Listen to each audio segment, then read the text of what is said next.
Hello everyone, welcome all of you to the study world.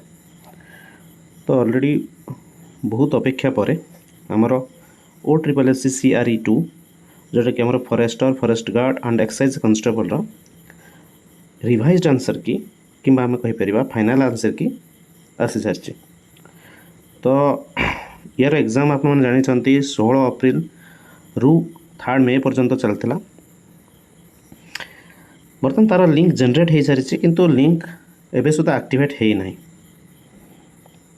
Hopefully काली आसंता काली से 10टा 11टा भितर आमर हो जमी आमर ओ double S C G L होता कि गोटे दिन पूर्व लिंक जदिव आसी जाता दिन आमर एक्टिवेट होता।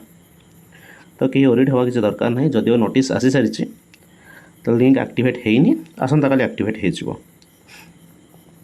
तो लिंक कौट पाइबे ना मु ऑलरेडी लिंक को आमर Telegram channel study world Telegram channel रे लिंक को अपडेट कर देइछि। तो आपण मैंने टेलीग्राम चैनल जॉइन होकर विजिट करें। तो जो भी लिंक एक्टिवेट हम मुझे जनईदेवी कि ओरिड हबार दरकार ना। तो ये थी अपडेट।